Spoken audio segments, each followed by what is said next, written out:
Deux versions de l'Opel Omega nous intéressent, distribuées avec deux motorisations, le 2 litres et le 3 litres. L'Omega 3000i est la plus puissante de ces versions. Le relatif succès de la voiture sur le plan européen en fait une concurrente sérieuse de l'XM, même si l'Omega ne rencontre pas le même enthousiasme en France. L'Omega succède à la Record et se présente comme une berline classique 3 volumes aux formes résolument aérodynamiques.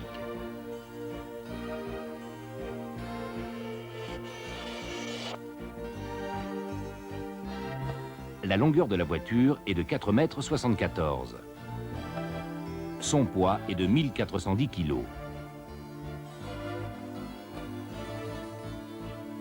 Le volume du coffre est modulable de 520 litres à 870 litres.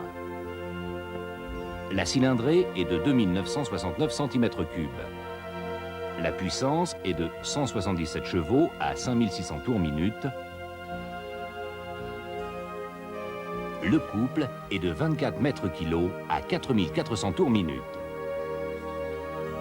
Les performances sont de 0 à 100 km/h en 8 secondes 8, vitesse maxi 222 km/h sur circuit. La consommation normalisée est de 10,6 litres en moyenne.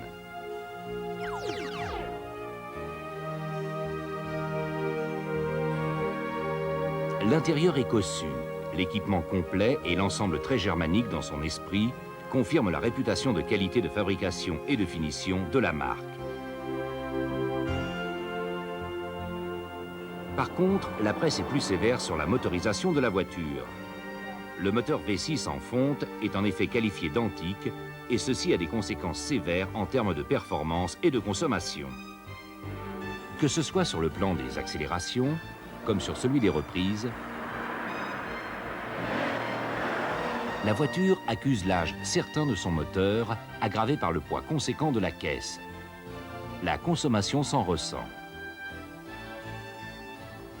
De plus, les journalistes reprochent à l'Omega un étagement de la boîte de vitesse regrettable parce que trop long.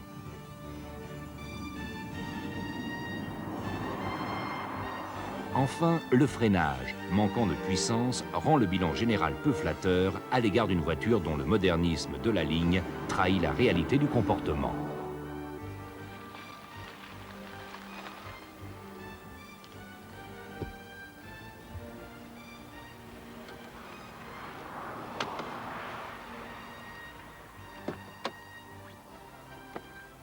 Premières impressions, Jean-Pierre?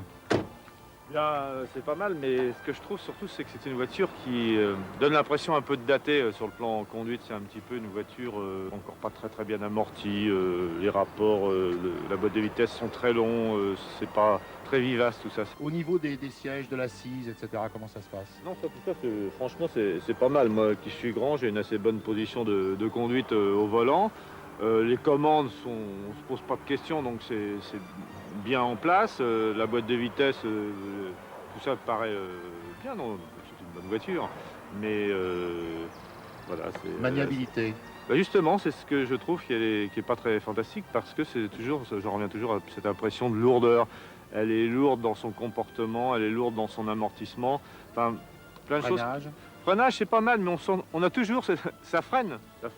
Mais par exemple, quand je compare avec une Mercedes, eh bien, qui est une voiture sûrement beaucoup plus lourde que ça, eh bien, on n'a pas cette impression de lourdeur.